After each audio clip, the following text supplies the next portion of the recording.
What's up, guys? So, balance adjustments are out. While Galore sent this in our Discord, I have not seen anything yet, so let's just get into it. I don't expect much because, you know, E7WC is coming soon, so it's probably going to be like... Wait a minute. Holy, okay. That's 1, 2, 3, 4, 5, 6, 7, 8, 9, 10, 11, 12. Whoa, okay, that's a lot of 5 stars. And then 2 moonlights.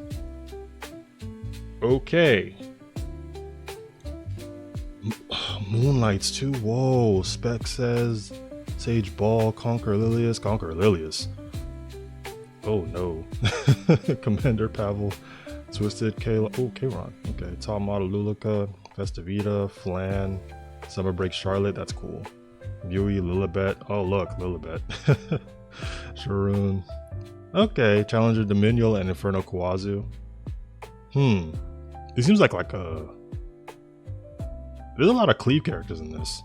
I'm more excited about this. Lionheart Serbia. Hold on. Oh yes, I just skimmed through that. That's great. Okay, let's get into this. Alright, Specimen says, what changed for him? Attacks all enemy with evil claws with the 80% chance to inflict stun for 1 turn before granting increased attack to the caster for 2 turns. Increases in effectiveness of the attack by 50%. So he gets affected, he gets like free effectiveness and he gets a stun. That's actually really good for Spec says. Yeah, that's really good. Wow. Oh, that was wait, no, this is after. This is the awakened version. The 80% chance to stun for 1 turn before granting an attack to the caster for 2 turns, increasing combat readiness. Oh, and he gets combat readiness. Okay, yeah, but like effectiveness, bro. This is really good though. This is really good. What does this do now? Attacks an enemy with a light storm and absorbs some of the damage dealt as health. He gets free lifesteal on S3. Wow. That's crazy. Okay, that's really good. Whoa, okay. Spec says might be back in the menu, especially with Tenebra coming out. Now you can just do like sleep with Spez. That's wow, that's actually really good. Sage Ball says, speaking of sleep. Sage. Okay. Attacks all enemy by summoning storm clouds. Oh no, let's read the... Oh no, this is the same thing. Okay. 100% chance to dispel 2 buffs. So now he dispels 2 buffs and has an extra turn. That's actually really good for anti-cleave. Hold on. Wow. Okay. Attacks the enemy with the eye of an evil spirit, and when the enemy is defeated, extends debuff duration of all remaining enemies by 1 turn. That's crazy. Instead of silencing, it extends the... Wow, that's crazy. Penetrates the target's defense, but cannot trigger a critical hit or a heavy blow. Okay. Damage dealt increased proportional to the caster's max health. Oh, wow. So you don't need lost health anymore. So you can make it bulky. But then again, you still need the R. I would have liked it if they like gave him free, you know, instead of having to do that, but I get it. Oh wait, no, hold on. Max health damage dealt increase when the target is inflicted with sleep. Okay, there we go. That's crazy. Okay. Wow, that's insane. Okay, that's really good, honestly. And he sleeps on S1, right? I'm pretty sure he does. So he could just straight up kill somebody. That's crazy. Okay. Conquer Lilius. Let's see what we got here. Distracts the enemy with 100% chance to inflict, provoke, and decrease defense for 1 turn. So what they take away? Decrease commonness of the target by 25%. Okay, they took that away and put defense. Soulburn extends duration of the debuffs inflicted by the skill by 1 turn. I don't know. I mean, it does help a lot for cleave. That defense is never something to scoff off. Decreased defense. I think the combat readiness is better though, but who knows? For honor after. Encourages Perland army, grants vigor to all allies for 2 turns, and increases combat readiness by 15%. So that's where the combat readiness is going now. Yeah, okay, yeah, this is a buff. This is definitely a buff. Considering the characters that can go with her now. Especially Hwayoung. Yeah, this is a buff. Yeah, this is a good buff. Simple buff, but it's a good buff. Alright, Lionheart Serbia. Okay, please. Please, Smilegate, please. Granting, after the ally suffers an attack, counterattack, or dual attack, dispels all debuffs inflicting on the caster and activates Shine. Shine emits light, granting increased defense and immunity for the caster for 3 turns and increases combat readiness by 50% before resetting cooldowns. Oh, that's actually really good. Having immunity is really good. Okay, that's what she needed. That's exactly what she needed. And they're changing from Pisces to Aries. Wait, Pisces is Aries. Who's Aries? Who is Aries? Abigail? Edward.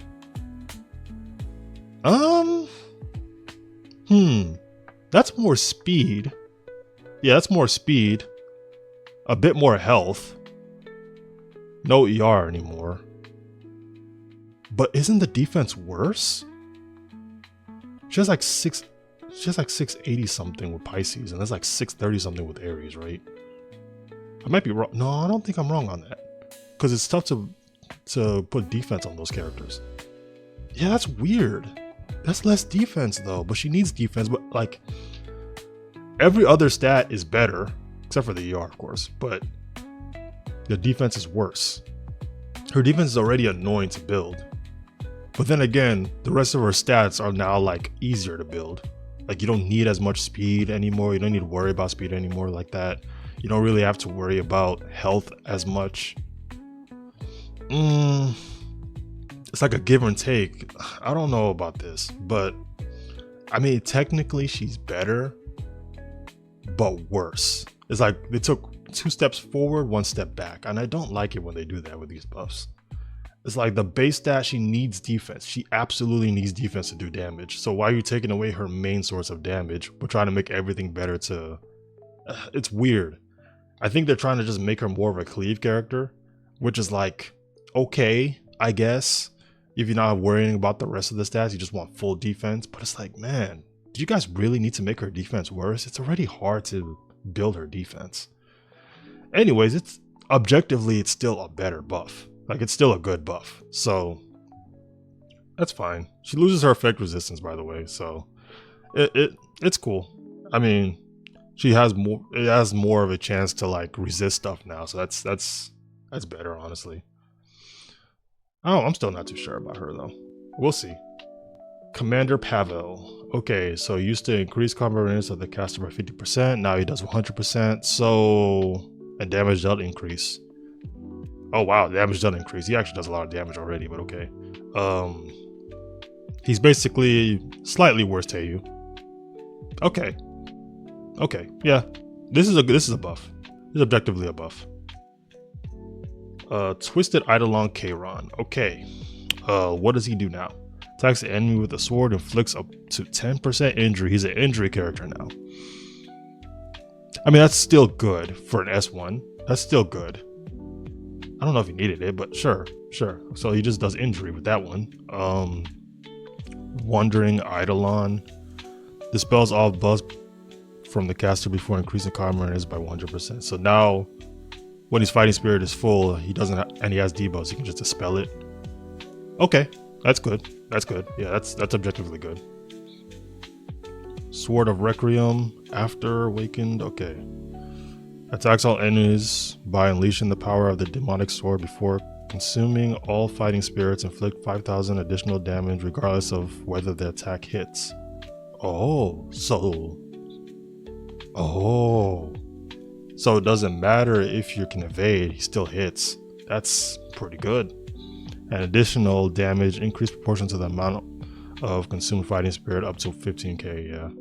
When this skill is not on cooldown, when attack grants 30% damage reduction. So just innate damage reduction, not from crits anymore. Like it does not from crits anymore, just from damage reduction in general. Yeah, these are buffs. These are definitely buffs for him. Will it make him more usable? Probably. I mean, the injury alone probably makes him more usable than he used to be. I just wish, I don't know. I think he's still gonna have issues, but he's definitely better than he was before. It's a buff. Yeah, it's a buff for him. We'll see if it actually makes a big difference. Top model Luluka. Oh no. Oh no. When used on a caster's turn, has a 40% chance to grant an extra attack with the same. Okay, so caster's turn attacks the enemy with the suit energy, has 40% chance to grant an extra turn with the same skill. Isn't this the same thing? Oh wait, no. Caster's turn, now she could just do it in general. Okay. Yeah, I feel like she should have had that to begin with, but okay, cool. So if she's in a dual attack, she has a chance to do that. Okay. After granting increased attack to the caster for 3 turns, attacks the enemy, and when the enemy is defeated, inflicts extinction. Increases combat readiness of all allies by 20% and grants stealth to the caster for 2 turns. When the caster's speed is at least twice that of the target, penetrates the target's defense by 50%. That is so good for a character like her that is hard to build damage. Wow. You can literally make her super fast.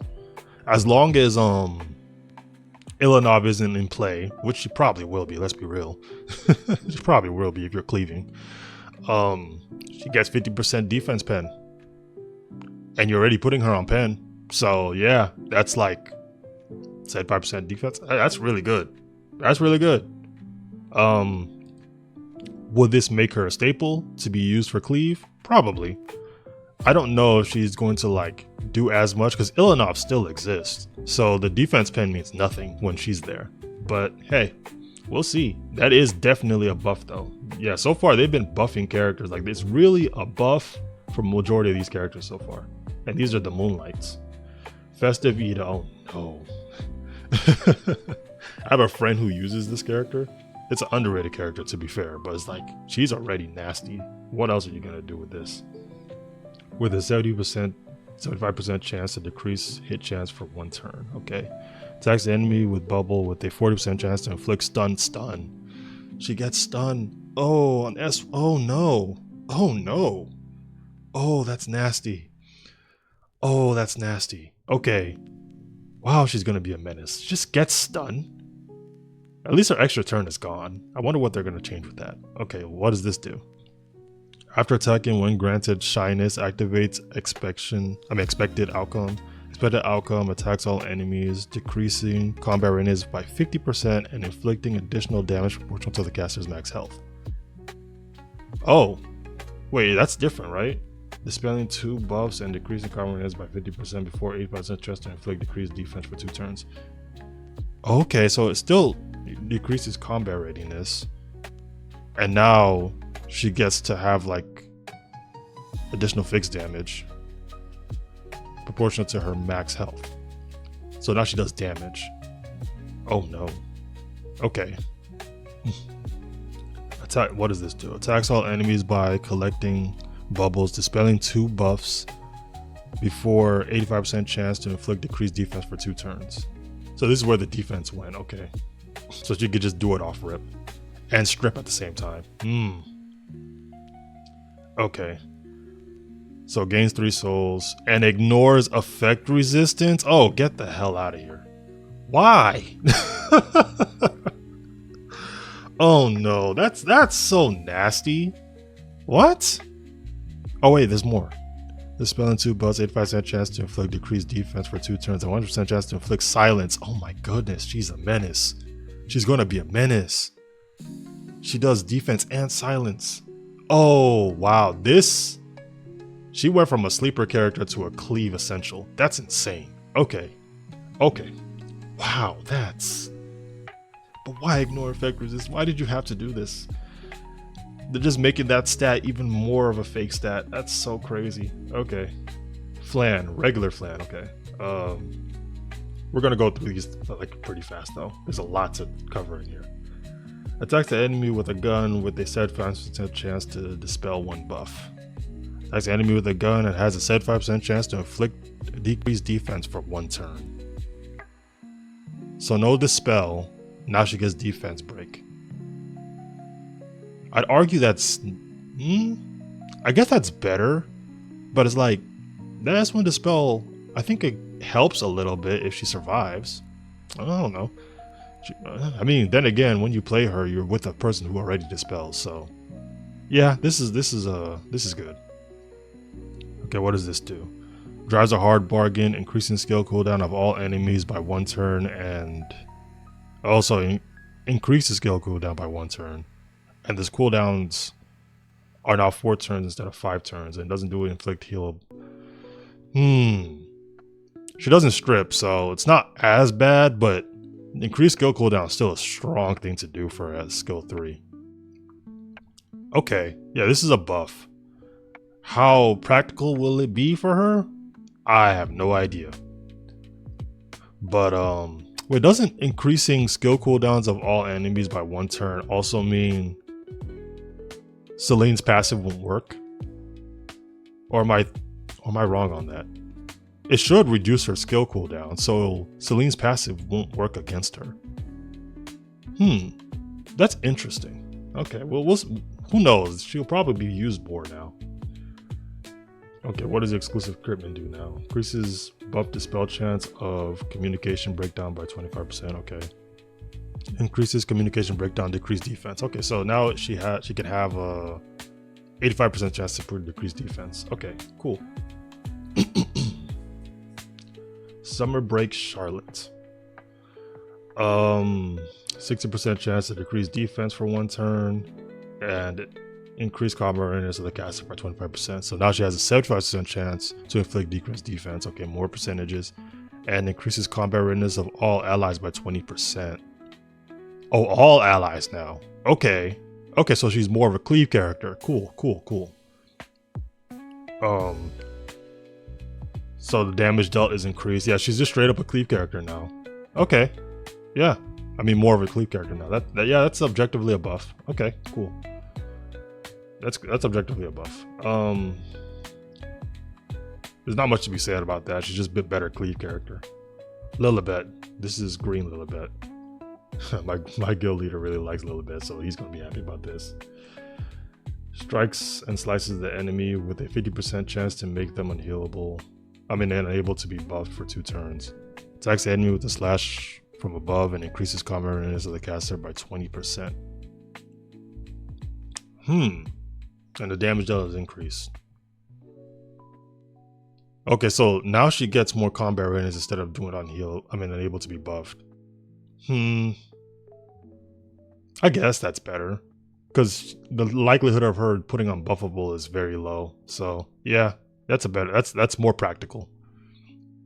Attacks the enemy mercilessly with a 100% chance to dispel all buffs. What? Damage dealt increase. Ignore effect resistance. Are they just gonna put this for like a lot of characters as a band-aid? Like, this does not need to be a thing for multiple characters. That's bad if you're gonna keep doing this. I mean, but it makes her better.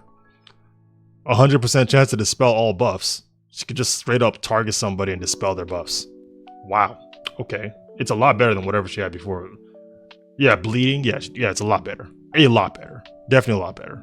Oh, there's more actually. I need to keep reading the Awaken. I keep reading this, the first one. So with 100% chance to dispel all buffs, a critical hit will grant an extra turn. What? She gets to, so wait. She gets to strip. Like, she has to ignore effect resistance. She can strip all buffs, get an extra turn, and kill them outright, because her damage is going to be with extinction. Wow. And they increase the damage for this. And it penetrates the target's defense now. Okay. 1 for 1, a good buff for her. Very good buff for her. She's going to be really good in Guild Wars. Arena, probably. RTA wise, we'll see. But now she has more practical use, so I can see her being used in a pinch.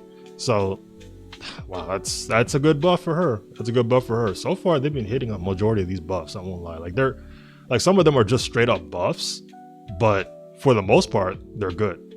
They got the player. I mean, they got the character being better. So I would say they've hit on a lot of these buffs so far. I mean, Lionheart to me still, I don't know, but we'll talk about that later. Attacks the enemy with a whip with a 75% chance to target for 2 turns. So this is Millie.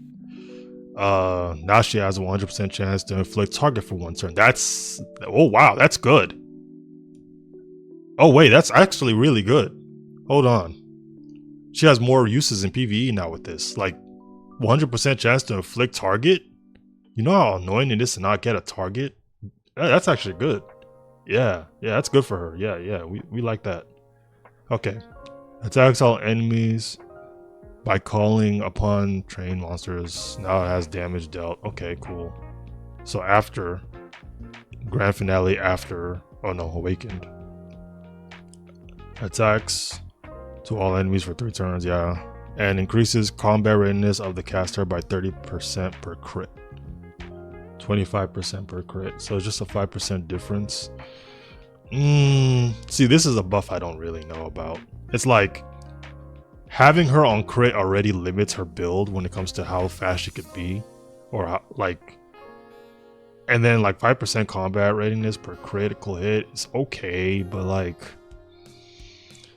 I don't see her being used much, honestly, for PvP. But PvE, 100% chance to inflict target for 1 turn. I think that can be used somewhere in PvE. I'm for sure that can be used somewhere in PvE. That's actually pretty good.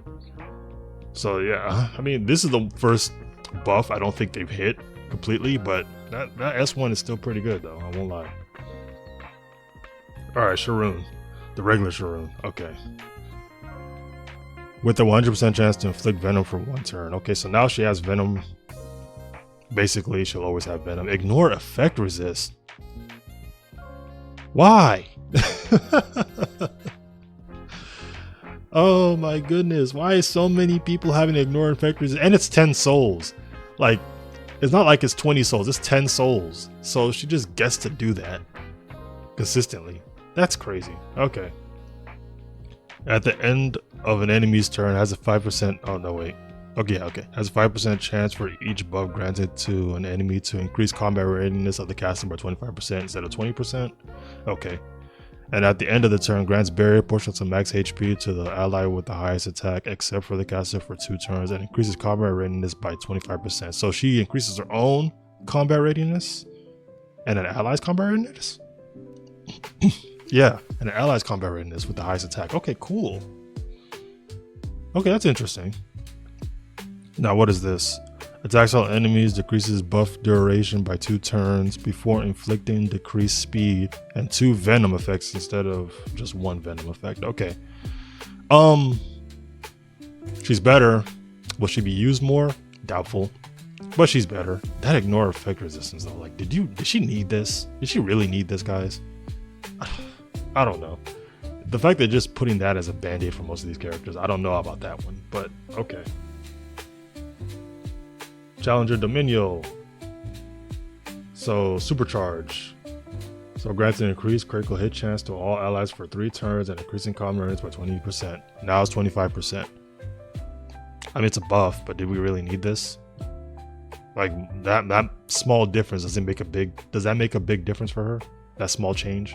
I don't know. Increases combat range by an additional 5%, so she doesn't have that on her exclusive equipment anymore. Grants increased attack to all allies for 3 turns when using supercharge. Increased attack, so she gets attack buff to everybody with crit chance buff. Yeah, I can see that being used in probably PvE. PvP, I don't know. I just don't think... I mean, it could be used. It's a buff though. I just don't see her getting more use out of that in PvP. I don't know, we'll see. Alright, Inferno Kawazu. Attacks the enemy with flames with a 75% chance to burn for 1 turn. When the caster is granted vigor and increased effect chance by 25% and inflicts an additional burn effect. Attacks the enemy with flames inflicting burn for 1 turn. When the caster is granted vigor, ignores effect resistance. Okay. I could have sworn that's what he did before, but I guess not. Okay. Yeah, it's better. He just ignores effect resistance now. Okay. That's a buff. Silences the target for 1 turn when using Flame of Destruction. When the caster is granted vigor and ignores effect resistance. Okay, so this is the one that I know. So this one is, what is this? Is S2? Oh, I mean S1? I don't know. 25% inflicts an additional burn effect. Okay, so. Oh no, this is his exclusive equipment. Oh. Where is it? Oh, so this is the okay. Okay. So now he just gets that baked in the kit. Cool. Inflicts 1 additional burn for 2 turns if granted vigor when using Flames of Destruction. So now he gets to burn more. Yeah, this is a buff. Yeah, this is a buff. This is a buff for him. I keep forgetting he exists though. I'm not gonna lie. So that's it, huh? I mean, I think these are good bet. Yeah. Cantrip. What was this person saying? Spez got literally everything needed. Yup. Sage Ball. Yeah, this guy is pretty much saying it all. Okay. Yeah. Personally, I think majority of these buffs are good. I think this is one of the best balance patches they've had. Like, these are a lot of characters, a lot of 5 stars. Doing this before E7WC is very bold. I like it. I like it though. Like, just rip the band-aid off. Now people gotta actually think. I like it. Especially for Lunatic Draft, this is going to be really good for Lunatic Draft. So, personally, Spec says, amazing buff. 10 out of 10. He needed those. Sage Ball, great buff. He has more uses now. Conquer Lilius, she got a buff. She's more of a aggro unit, but she was an aggro unit before. Is definitely a buff for Conquer Lilius. How will it change her? I don't know, but there are definitely a lot of 300 speed per Conquer Lilius, so the combat readiness is going to be really good for those people. Lionheart Sermia. On paper, it is a buff. How now it's going to be very tough to give her the damage she needs, because she needs defense. You can't have everything anymore. It feels like you're gonna have to be a cleave character with Lionheart, because it helps that her health pool is more now, because I think she had like 5k, now she has 6k something. She has like 1k more health, so now you can still put the bulk, but like the defense is still, you're gonna need high defense, flat defense and all for that. And it was already tough to build her defense, and now you have to even build her defense even more. It's just, I don't know about that. I don't know about that, guys. We'll see though, because on paper everything else is a buff. So I do like the buff. Like, on paper I do like the buff. It's just the base stat that it's irritating me a little bit. I won't lie. This is my golden child. It's irritating me. Commander Pavel, yeah, better. 100% combat readiness, way better. More damage, that's all he really needed, if I'm being honest. Kayron, he definitely got a buff. He definitely got better. Now evasion doesn't really stop him, and he has injury now. So how practical will this make him used? I don't know. Like, how much will people use him more? I have no idea. That's the thing with Kayron's buffs. We don't know if it really changes anything, or if it's just like, it looks nice on paper but doesn't change much, right? We'll have to see with him. Top model Luluka, better. I think, yeah, she has S1 now, just anytime. She can just do it twice. Pen on S3. Yeah, she's better. Festive Ida is going to be a menace. She is going to be a menace. She's going to be a cleave menace, and I don't like the fact that she just has ignore effect resist. I hate that. I hate that so much. But yeah, she's going to be somebody that people are going to be using more, for sure. Flan, better. Probably a Celine counter. We don't know yet, but I think she will be, because she just reduces increases skill cooldown. I think she's better. Yeah, I think she's better. Summer Break Charlotte, a better cleave character. Mui, better PvE, PvP, I don't know. Lilibet, just in general, a better character. Now has effect resist. I mean, ignore effect resist. Just a better damage dealer now with like utility. That's good. For the Lilibet lovers out there, congrats to you. Sharoon, better. Will she be used more? Don't know. Challenger Dominion, better. Will she be used more? Have no idea. And Inferno Kawazu, you know, just a buff. You know, there's always liable for like characters that just gets buffs, and he's one of those. Like now he ignores ER on one of his skills, so yeah, that's better. I mean, overall, I think this is a good balance path. I can't say it's bad. It's actually really good. There's a lot of characters that are changed. Next season is going to be very fun. We're going to get to see all these characters. So yeah, I mean, those are my thoughts on this balance patch. Like, comment, subscribe, and tell me what you think about these balance patches. Is there anybody that you really love? Is there anyone that you don't like at all? You know, just tell me down below. But yeah, that's the end of the video. Have a nice day, and I'll see you guys next time. Have a good one.